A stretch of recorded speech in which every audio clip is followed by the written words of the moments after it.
And we're live. Yay. All right. Just wait for a second. There we go. Share out. I'm going to send it to you. Okay. All right. Oh, there you are. All Yeah. right. We got one viewer now. So, hi everyone. Good evening. Thank you for watching. Oh my gosh, I was going to say my team name, Two Spirits, One Connection. Woo! It's been that kind of day. Mystical connections to the unknown. We do have Robert Riggy with us tonight. He's a psychic medium, and he's going to share with us a little bit. Before we do get started, just so you all know, we are having some technical difficulty tonight. So he kind of sounds like a robot here and there.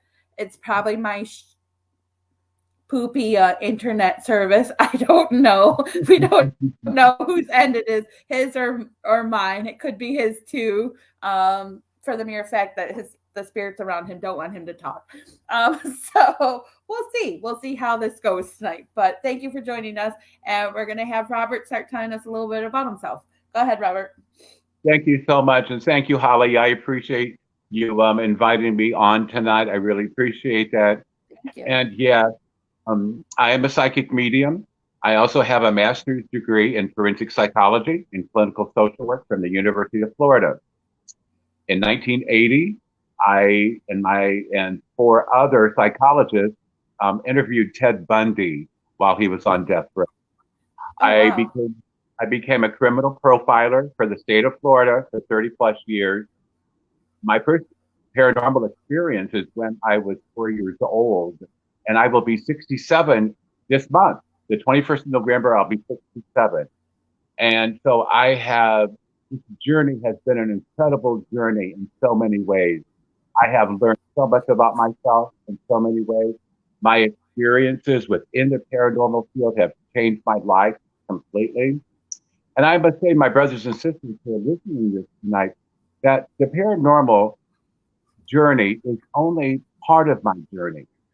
It's only part of my life. It's not my entire life. We have to have a balance. We have to have a balance of the paranormal journey that is correct, but we Mm-hmm. have other life also.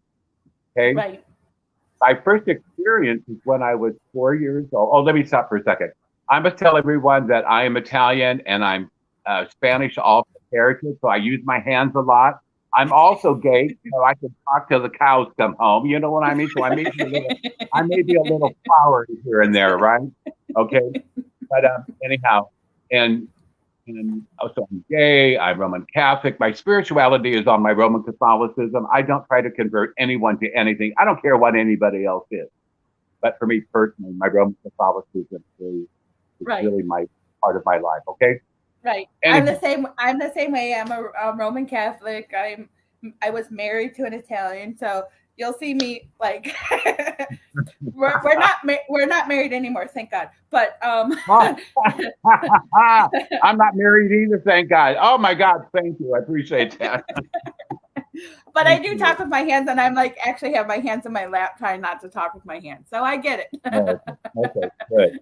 But anyhow, listen, a lot of people have trouble with my last name, Riggy. So if you want to call me Rigatoni, that's fine too. It doesn't matter to me. Okay. But anyhow, my first experience within the paranormal field is when I was 4 years old, and it has just gotten stronger and stronger. When I was 4 years old, that was in 1958. So I'm old. And when I woke up at 3 o'clock in the morning, back then I didn't know what 3 o'clock in the morning was. I just had to go pee, being 4 years old. And so Right. I went to the bathroom.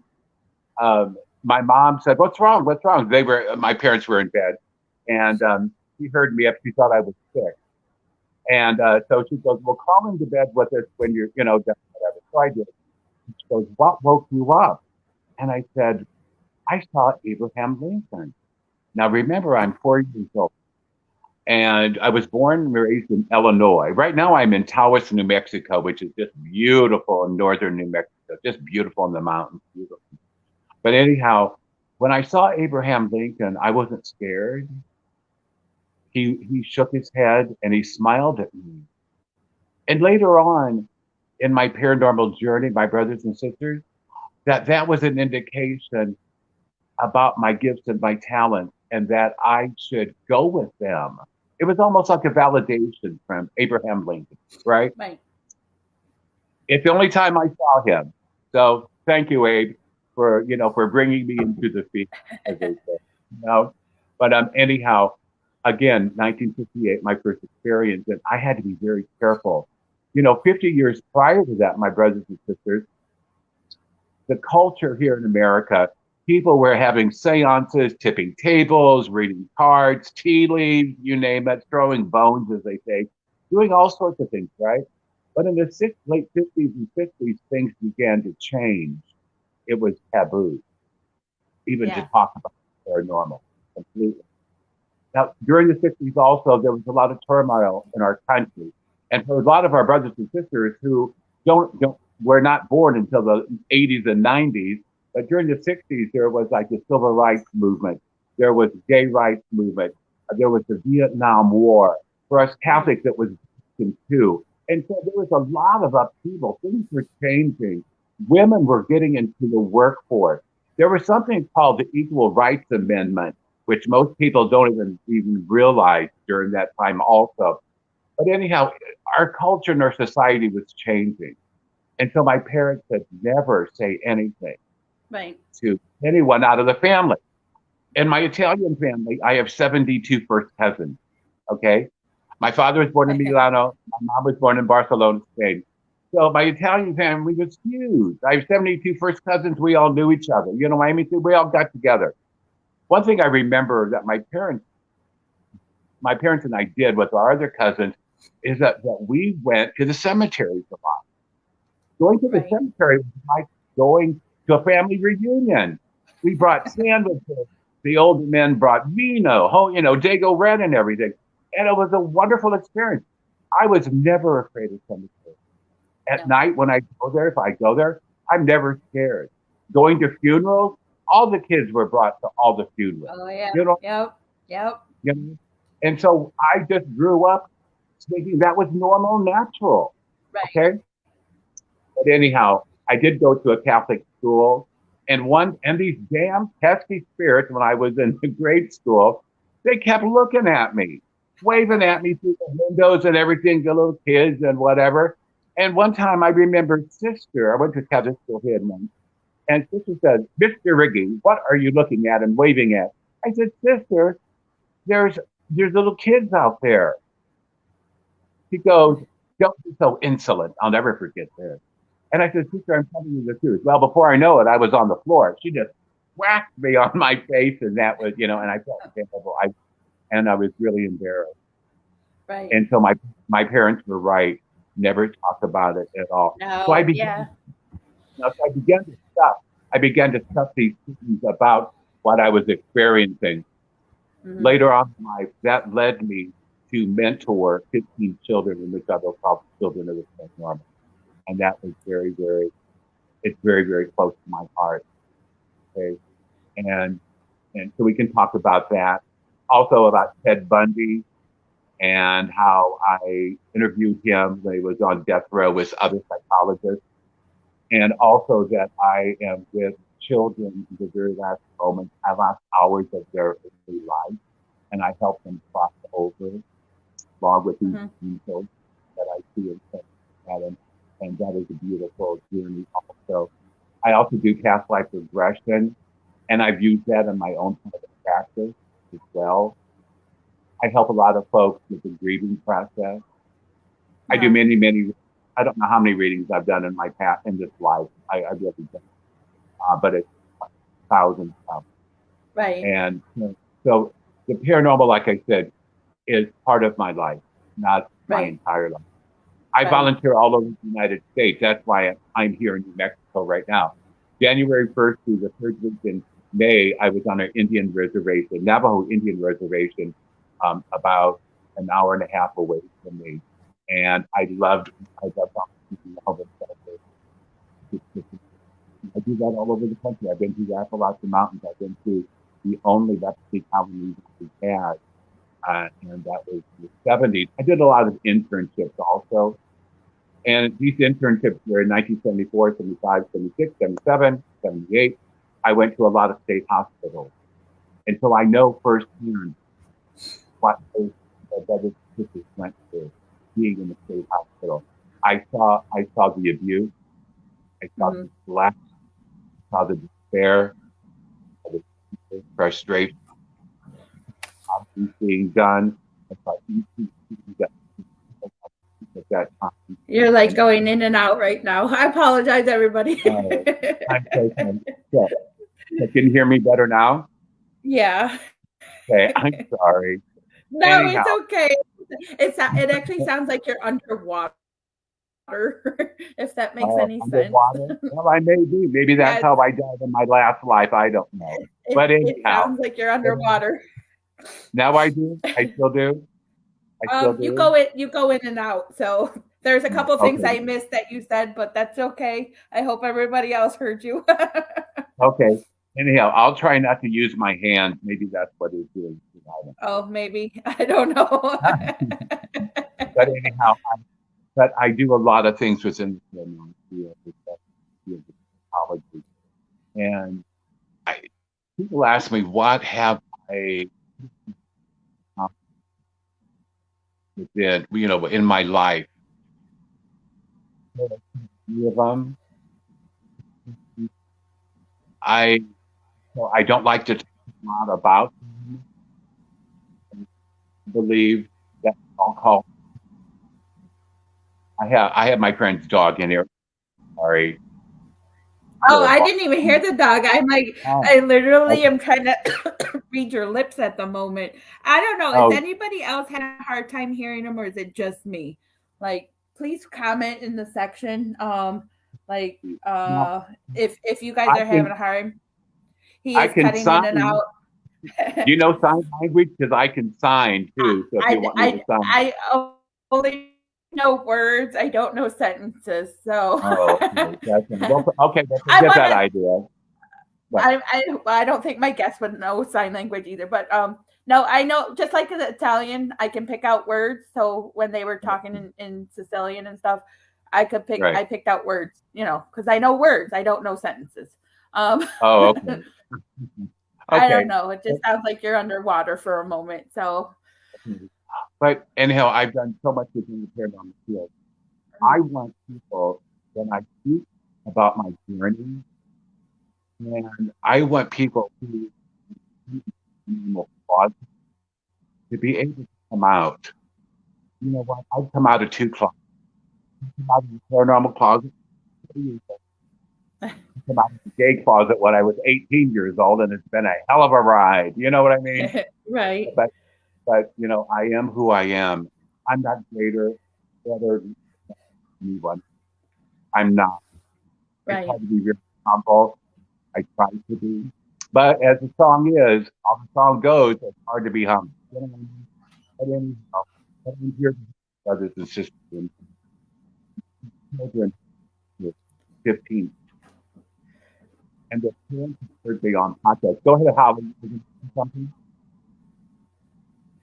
I'm sorry, I am losing you for a moment, but what I think I got out of there was I know, Chrissy, I don't know I know it's on his end. We don't know what the issue is. We honestly don't know what it is. Are you listening through a microphone or anything, Robert? Who, me? Yeah, I don't talking through a microphone? Are you still talking? No, it's right on my phone. Oh, okay. So it's on his phone. That might be the issue, that he's instead of using a computer, he's on a phone. I don't even know how to use a computer. My God, I don't even know how to use email. I don't. I don't. You have to remember, I'm old. I'm old. I know you're a baby boomer. Well, yes, I am. Thank you. Yes, I am. Maybe not a boomer so much anymore, but I'm a baby. So, you know what I mean? But I love having fun doing these podcasts. I'd like to put a lot of levity in it also. You know what I mean? I do. I like to have fun. Right. So no, I appreciate it. Can you hear me? Can you hear me better now? for a few minutes and then it goes out again. So we'll just do our best with it. Sorry, everybody. It's that kind of night. It is. I think a lot of it has to do maybe the elevation where I'm at. That has a lot to do with it, okay? Because I'm in northern New Mexico and I'm in the mountains, and a lot of it. Oh yeah. That, okay. Yeah. So I have to thank for that, but I am here for a specific reason, to volunteer and such. And I'm learning so much from my Native American brothers and sisters here. These wonderful Navajo shamans taking me into the mountains and talking about Bigfoot and talking about skinwalkers and all sorts of things. And I've been to Sweat Lodge 7 different times, and it's just been incredible. But anyhow, going back to I have a friend through the Things Network, Adrienne Hart. She in New Mexico. She lives in there. She's actually going to be moving shortly, but she's, I believe, in New Mexico. So, but she always talks about Skinwalker Ranch or something like that. Skinwalker Ranch. Yes, it's not in Arizona, not in New Mexico, but anyhow, it's north of here. But anyhow, I'm learning so much from our Native American sisters, and volunteering is very close. Right. I've had a journey. Go ahead. No, go ahead. What you're going to say? I like hearing everybody talk. So. Okay. It's just the fact that I love the paranormal field. I have seen it grow. I have seen the best of the paranormal field. Right. Right now, I must say that there's no unity within the paranormal community. There is a lot of it has to do with groups. Everybody wants to be the next. Everyone wants to be the next or destination two or whatever. Oh, and also, I don't want to because when I do these, we're talking about whatever, their name, my high son, please, no expert with people.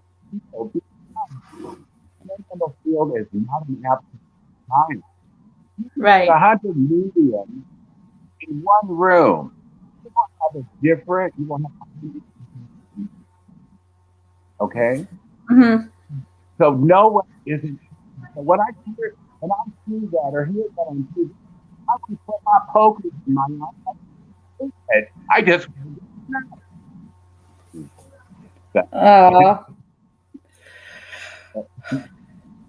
But anyhow, what do you want to talk? You know what?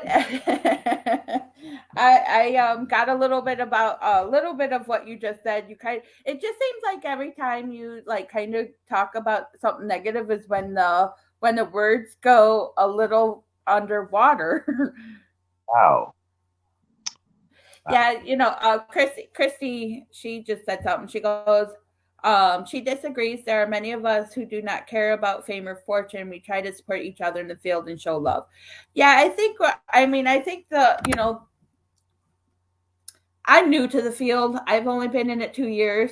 My team is, it'll be 2 years that I've had my team together. So April will be 2 years. I've seen a lot of friendships formed and people. I've seen nothing but love, but I've also seen, since the pandemic happened, a lot of despair as well, if you want to call it that. So I don't know, if that has to do with all of us, having to stay home and figuring out what to do next because we can't go out and investigate or this and that. I mean, now it's been a while we've been able to investigate again. Right. And I've seen nothing but love and support from a lot of my friends around. I mean, don't get me wrong. I have my haters. I do have my haters, but that doesn't bother me. I don't care because like here, I'm doing this podcast. I do it because I get to meet wonderful people like you. I get to meet people like Chrissy and Eddie Pence and Karen Smith and and everybody else that's watching right now. Tim Kumar, I get to meet those people. And yes, Facebook has brought me to that where I can talk to the people on a daily, and then do this. I can see them in person and learn from them. Right. I might not be able to investigate with everybody at the moment, Right. but at least by watching other people's podcasts and listening to other people talk, I can learn Mhm. from them. I can, be newer in the field. Have I had my Right. experiences all my life? Yes, I have. Um, I shut them off for a while? Yes, I did that too. Right. But I can learn from people, and that's why I do it. Right. So, like Chrissy said, not everybody is out for fame and fortune. Right. And if they are, good for them. It is Let what it them is. fulfill their dream. You know what? I see it as this: if there's somebody that is out there to be famous or whatever, good for them. If that helps Mhm. them in their career, good for them. Right. Just stay humble. That's all Right. I ask: is stay humble. Know where you Right. came from. Um, Amen. And that don't. that is really true. And when I said that there's so much disunity within the paranormal field, in my experience over all these years, you know what I mean? That Yeah. I have, I've seen the worst. I've seen the worst, and I have seen the fantastic. There's a lot of groups out there that don't have that aren't on podcasts and such, and they're doing Yeah. beautiful work. They're doing Right. wonderful work. They're doing lovely. They're in it because of the passion. They're doing it Right. because of the passion, and that's Right. what I'm getting to. Okay, and Right. it's just the fact that when a group reaches out to me that doesn't have all the equipment because they can't afford it, I help those groups probably more because they need assistance. You know what I mean? Because they're doing it But for the past, you know? But I really don't Yeah. think you need a whole lot of equipment to do any of this work. Well, You really don't. I mean, a lot of people, having a record like a simple voice recorder is all you really need. I mean, that's what I'm learning. right? And so a lot of people have EVP machines and such like that, and they're Right. inexpensive. But a lot of groups Yeah. have a lot of equipment that costs a lot of money too. Oh yeah. You Yeah. know, and so I mean, God bless them. I don't know how to use any type of machine. I don't. I have the abilities by the grace of God that I can pick up on things and stuff like that. And so when it comes to paranormal unity, I pray. I pray that we all become one or that we can agree to disagree civilly, Yeah. you know, you know, Right. and not and not to be so hateful because there's a Yeah. lot that I have seen in Facebook when it comes to these different groups, and it really breaks my heart. It really, I just think that's human beings in general. It doesn't matter if it's paranormal, if it's whatever. It's human Mhm. beings. There's always going to be good and bad vibes Right, everywhere. So, right. And it's going to you know, happen. right. And people, within our field, some of them have become territorial, if that makes sense to you. Yeah. You know what I mean? And to me, it's an open space. The paranormal is an open space. Hi, Right. Tim. Hi, Tim. How are you? Can you read that what Tim is saying? Yep, it says the more expensive equipment you use, normally it's the cheaper equipment that gets you the best results. Keep it simple. Amen. Yep. Right, Yep. Tim. Keep it simple. It is very, very true. It is. Tim is actually going to be on the show in February, I think. Oh, So wonderful. Well, good. Well, I will listen. I will listen in. I will listen in. And yeah. so, like I said, I've had a lot of experiences, and the first podcast that I ever did, I think it was 7 years ago. It was on Jason Bland. You know Jason Bland? Jason who? Bland, Jason Bland. He No, I don't. paranormal soup. It's been around for it's been around for a while, and he was Okay. He was the first podcast I did, Oh, and okay. and then I went away from podcasting because I wanted to do other things and such within the field. And it was Right. just recently that somebody urged me to do more podcasts and Right. everything, to share my experiences and such. And Right. so when I share my experiences, I want folks to learn. I want folks to Right. learn from what I have experienced. Okay. Right. And so, like I said, I've done many, many things, and whatever you want me to touch on tonight, talk specifically, I'm open to anything, Holly. Well, what are some of the experiences that you have? I mean, because you brought that up a few times. So, what kind of experiences have you had that you can share and share with everyone? Okay. Like my experience with Ted Bundy and Sure. Yes, being okay. absolutely.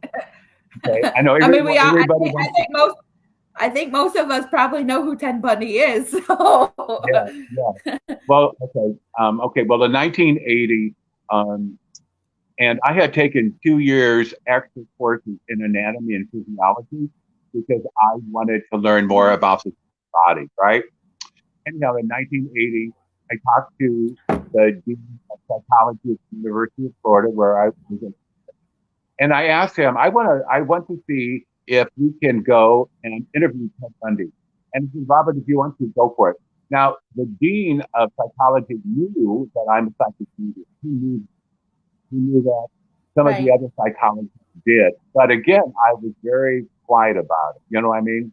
right, But right. so I wrote a letter, and 2 weeks later, I received a handwritten letter from Ted Bundy, from his lawyer, and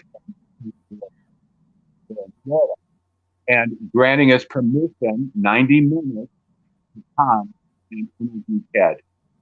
Anything that we wanted to discuss was open. The Oh, only wow. stipulation, the only stipulation that Bundy had was that we could not bring any written material. We could not bring any writing paper, nothing like that. We could not bring any recorder. We could not videotape anything, nothing. Okay. It just had to be us. Okay. So, so 2 weeks later, we went to see him. And my part of it is that I wanted to know from his own mouth about him getting into the dark side of the paranormal. I wanted him because I had heard through the grapevine, and I wanted the truth from him. Now, again, he's a great physicist, okay? So we knew that going in there. And anyhow, he talked to him because I asked him, I said, let me back up. That when into the room, I could feel the room change completely. I could feel the room, the air change. Right. Okay. And when I looked at him, his eyes were dark. The other psychologists never saw that. I sensed that. And I asked him about the Ouija. Yeah, I played with it. It's a Ouija board. Now, let me correct this and saying that just because people use the Ouija board, there's a lot of other practitioners out there that do. I'm not saying that everyone who uses the Ouija board is going to be a thief. I'm not saying that. Okay. Right. I don't care But for the yeah, Ouija board. So okay. I think all my Okay. viewers already know how I feel about the Ouija board. Oh, okay. That is the one thing I will not. I don't even know if like just having them in the room with me actually makes me highly nervous. So Yeah.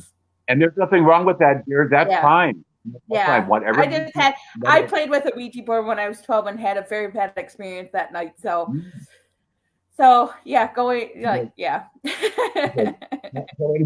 So anyhow, he got into the Ouija board, and he began to kill little animals and put them on the Ouija board, and he dissected them and such like that. He skinned them on the Ouija board.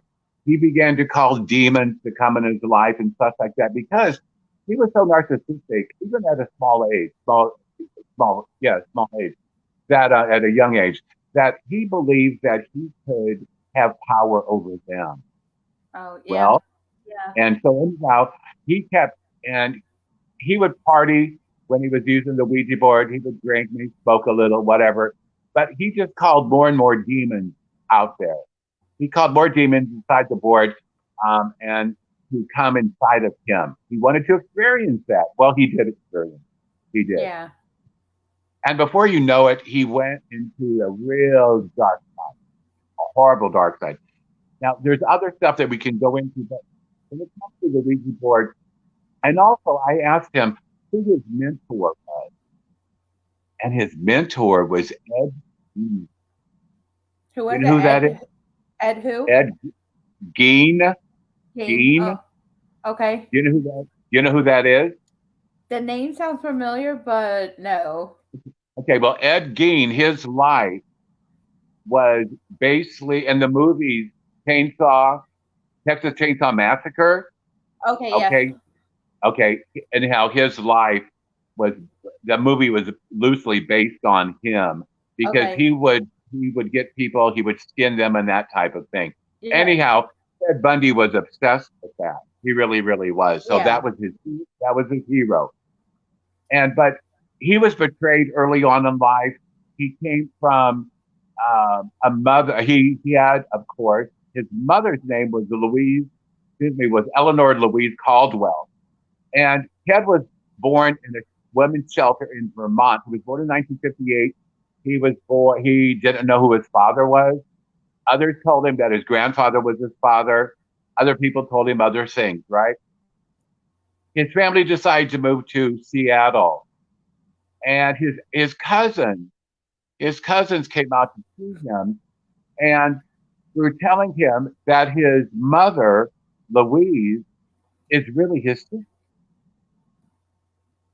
He didn't know that.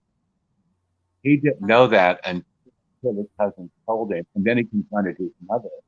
And she told him, yeah, that I am your biological sister, but I'm also your mother. Okay, so all these years, nobody told him except for his cousin. So that betrayal and other things that have happened early in his life led him down this horrible, horrible abyss into the dark side. Okay. So are you saying, okay, let me back you up a minute because I'm just trying to figure this out. So his mom, who is his biological mom, right?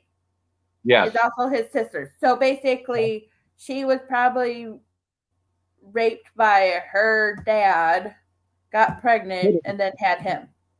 Could have been, yes. Yes, could have been. That is correct. Yes. Very okay. So. I had to process that to make it sound right in my head. Okay. Nothing wrong with that, dear. I know. Nothing wrong with that. Now, the story about when he was telling me about the Ouija board, you can watch all sorts of different documentaries about him, right? And there is one documentary that he does talk about the dark side, but it's just briefly that they mention it. But out of his own mouth, he told me about the Ouija board. He told me about Ed Gein. He told me about these others. Okay. Also, the women. I asked him, how many women did you actually murder? Truthfully, of course, he was very narcissistic, and to believe him, and he said over 100. Wow. And that could be possible. But all the women that he did murder looked like his mother. That's crazy. Right. Ooh. And so when he was in Seattle, he began to openly masturbate. He began to do all sorts of things. Right. And so they took him to a psychologist, psychiatrist, they put him on medication. Nothing at all. Right. But his life, I'm not justifying what he did because what he did was horrible. But the women that he murdered, they were our sisters. Okay? And they have a story that needs to be told. Maybe we can get into some stories later, maybe in a podcast, talking about the women he murdered. Some of these women, when I began to talk to them, kissed me and opened up some things. And I asked them, There were three of them that did, three different things. One of them, a young girl, this seemed to be better because I was growing up. She was in high school. I was in grade school. She was by Ted. She was one of them. You're cutting up real bad right now. I see. Thank you, Ted. I appreciate it. Is it better? Yeah. Is it?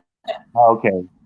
Anyhow, but she came to me and she told me that they could not stop him from what he was doing to his sisters, right?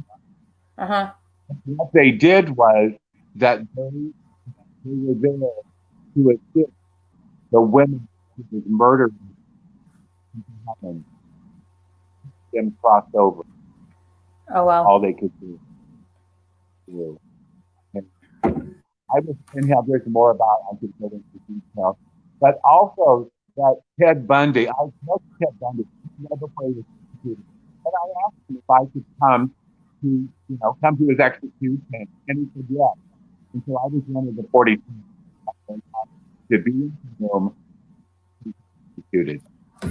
So you personally got to watch him get executed? Yes, ma'am, I did. Oh, yes, wow. I did. What was that like? It was horrifying. But it was needed. Yeah. Do I believe in capital punishment? I don't know. I go back and forth thinking about it. But the way he manipulated women, the way he murdered these women, and how he women, it was horrifying. It was horrifying what he did. And we can maybe in another podcast go into detail. But again, I'm not sure. But I want our brothers and sisters to know that how he used it. And again, a lot of listeners do this. For me, personally, like you, Holly, I just did it. But the very last thing there was giving him the last and he told him to get the fuck out. You are going in and out really bad. So he must not want you to tell this part. He does no. But anyhow, so at the very last moment, seriously, you're like going in and out real bad. Okay. The very last moment, the minister was talking to him, saying a prayer. Ted tells him to get the F out. He leaves. He turns around and looks at us, but it's a two-way mirror. Not see us, we can see him, right? He looks at us and says, I want everyone to know that I love all of you. That what? He said, I want everyone to know that I love everyone. Oh. He never apologized for anything. He never apologized. What? Right. Nothing at all. So that was my experience with Ted Bundy. Okay? That's crazy.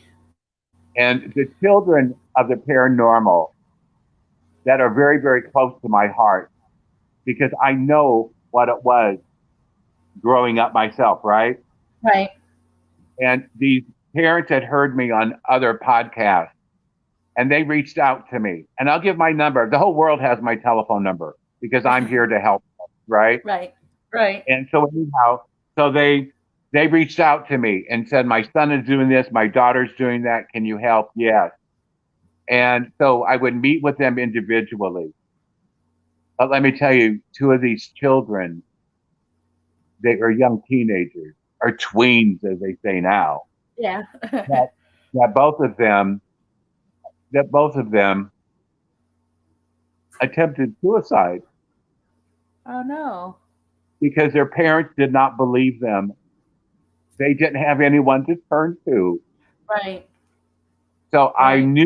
I knew that desperation. Right. I knew that feeling. It's right. not my parents who pushed me away, but I couldn't really talk about it. Okay. Right. And then two other children began to self-mutilate themselves because they had no one to go to. Right.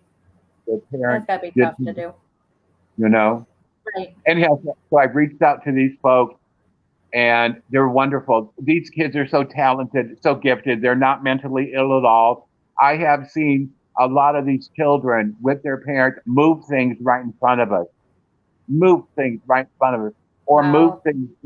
move things in another room. Okay, Right. and so we go all over. And so before COVID, we were meeting 3 or 4 times a year, right? Right. And a lot of the folks that I'm helping, they're poor. They can't afford to go traveling, right? Right. And Right. so collectively, we put our money together. And so we all went to their homes. We always made sure that they were able to join us. Right. Okay. Right. I'm not going to let the lack of money for these people not to join us. They reached out to Right. me. I would do anything to assist them and to help them. And now the older kids are helping the younger kids, and it's fantastic. Right. And so with the dawning of cell phones and computers, that now the kids are networking with each other. They can Right. talk to each other. Their parents can network if they have any questions or concerns. And with Zoom, that we Zoom at least once a month. Now with the winter coming on, I probably will meet with them one more time, and Uh-huh. probably be in the southeast someplace, or maybe Texas. But anyhow, and so just being with these folks, it's just phenomenal. And so Right. that's one of the things that I wanted to do, and I've accomplished that. So you Okay. help. So you help them with their abilities, their gifts, psychic Yes, abilities. Yeah. I do. Yes, psychic I needs have. and I have abilities. one in my. I have one in my household. Oh, That's why. cool. Yeah. He's a little gifted too. But he sees things, and he's seen them since he was a baby. So that's when I knew I had to like kind of start my abilities back up. I guess if that's how you want to call it. Had to turn them Right. back on so I could help him Mhm. Right. develop his and not be as scared because he Right. was scared for a long time. Like he's Oh, I know how that feeling very, is. I very, know. very scared, you know. Right. So it's like, Right. okay, there's something in sister's room. It doesn't look nice, but what is it? And I'm afraid to even go past her room at nighttime, you know. So, Right. but I mean, he's a lot better now that, I've started my own team and been learning Oh, stuff. I wonderful. teach it to him, you know. So, Good. yeah, I Well, good. understand all that stuff, you know. It's That's good. interesting. And what I did was teach them how to turn it on and off. Hmm. Okay. And Yeah. the easiest way that I taught myself how to was to get a book. We all go to school. We all open the book when the teacher says it's time to turn to page whatever, right? And when we're finished, the teacher says, close the book, right? You know, it's funny. I tell people, I'm like, think of it as like you're closing and opening a door. You open the Right. door and you leave it open, and when you're done, you close the door. So I Same, mean, yeah, same that's thing. It is, they're it is like, the same wow. thing. I've actually had other second main goes, really? You can turn it off? I'm like, you don't? I'm like, what do you mean? You're open all the time. Why? Like, Yeah, really. how do It's you not sleep at night? right. And it's not good. It's not good. I mean, for me personally and for these children, because they needed to learn how to turn it on and off. Yeah. And Yeah. so it took about 5, 6, 7 months, because some of these children were young. I'm talking like Yeah. 5 and 6 years old. Right. Okay. And so they read a storybook and everything. But eventually they did understand that. And their parents helped them too. Okay. Right. And so for me, I don't have to use a book anymore because I'm very visual. Right. And so then I just see a book like the spirits are open to me right now. The spirit world is. All these Hmm. folks are coming soon, whatever. But when I'm done, I close the book and that's it. Right. They leave me alone. They leave me alone. Right. Right. But sometimes, you know what? I never go to Walmart. I mean, God bless people who work there. God bless people who go there. But there's so many damn psychic vampires that stop at Walmart. It just drives me nuts. And if I forget to really, really close myself off to them, it's like being bombarded. Oh my gosh, it's unbelievable. Well, But that's again, people, why I close while I'm at work because of the environment that I work in. I work with families, so, and I'm not going to say where I work, but I work with that's fine. families, and so I shut off at work. I'm like, I don't want to be bothered right now because the families that come to us, yeah. I would be exhausted. I mean, I'm already exhausted by the time I leave work. I would be more exhausted, and yeah. So I get it. Totally get Right. that one. Mm-hmm. And so anyhow, going back to these children. So now these children are doing wonderfully. The older children are helping the younger kids. They That's come from good. all over they come from all over the United States, you know. Another thing that is very close to my heart is volunteering with this hospice in Illinois, in Peoria, which is 150 miles southwest of Chicago. And this hospice ministers to children in their home. And Ah, I get called in hours before these precious children are going to leave this earthly dimension for the heavenly dimension. I see angels mhm. and I talk to and the children don't know I'm coming, but their parents know who I am. They know what I do. They've seen me on different podcasts, right? So they know that I'm a psychic medium. They know that the dead talk to me. They know that I see angels and stuff like that, right? Right. So they're open for me to come there. Sometimes my brothers and sisters who are listening to this is that like Lucas, I walked into Lucas's room and Lucas said to me, "What took you so long?" Lucas had no idea that I was coming. Had no Oh, idea at all. And a lot of times when I go in there, I shave my head completely. I shave my eyebrows and everything else because a lot of these kids have cancer. tumors, cancers, tumors of the brain, Yeah. leukemia, and such and other things. So I want them to feel comfortable with me. So they will pat my head and and feel feel and Right. everything, and so that's cool. I sing to them. I play the guitar, and I talk to them about angels. I talk to them about angels, and I say to them that I can only walk with you part of the way, but a beautiful angel is going to me, Right. and the angel is going to take you the rest of the way. You're going to a place where there's not a hospital. You're going to Right. be able to you're going to be able to swim, play soccer, baseball, jump around, have fun, go on the monkey bars, go swing, and those kinds of things. And Right. sometimes, Holly, and my brothers and sisters who are listening to this, there's sometimes angels that are coming and children that they knew while they were in the hospital.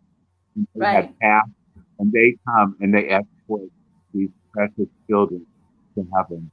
And I can go into more detail in another Right. time. But just doing that, at this right at this moment, 15 children in Right. heaven. Yeah, I actually talking about hospice. I was actually told by another psychic me because I do Reiki. I'm a Reiki practitioner, and Uh-huh. I would love to do that full time. I actually would. It's amazing, just how relaxed people get and the healing benefits of it. Um, but I was told before I even started learning Reiki that and I already knew I was going to do it. I was just waiting for my master instructor to set up the classes. So I already Uh-huh. knew I was taking it. But I had a medium. I was watching her live, and she had um the way she does it is the spirits come to her and she starts talking and telling you, okay, this is what I'm getting. Who can relate to it? And I'm like, well, my mom ended up coming through, and she actually told me that in 5 years, I'm going to be working at a hospice center doing Reiki on hospice patients, and I was like, that's pretty cool. And then Yeah, yeah. now you're talking about hospice with children, Mhm. and I actually have a degree in early childhood, so Mm. that would actually be Wonderful. really cool to work Yes, it with. would. with children in hospice, you know. Yeah, that would be fantastic. That is needed, Holly. That is needed. You Yeah, know, I mean, hopefully, and really Reiki is becoming more mainstream. It's becoming yeah, more mainstream. People are understanding it. It has right. nothing to do with voodoo and stuff like that. You know what No, I mean? In yeah. fact, I'll tell you something. Can you see I my have, bracelet? Can you see that? yeah, yeah. I took mine off. I have one like that too. Okay. I took it off earlier because I took a nap before all this started. Oh, okay. Okay. And It's been Holly, a long day for me, but okay. But Holly, I was going to tell you also that I have met a group of Catholic sisters, nuns, that they practice Reiki.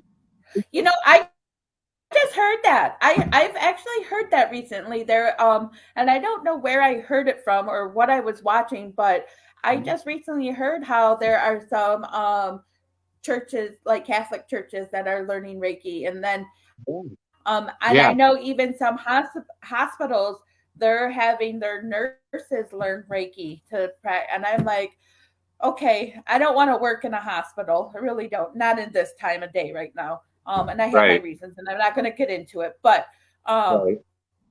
here in Michigan, because I'm in Michigan, Reiki is not like you can certify or you can get that, but it's not a licensed Oh, I see. um, practice right now.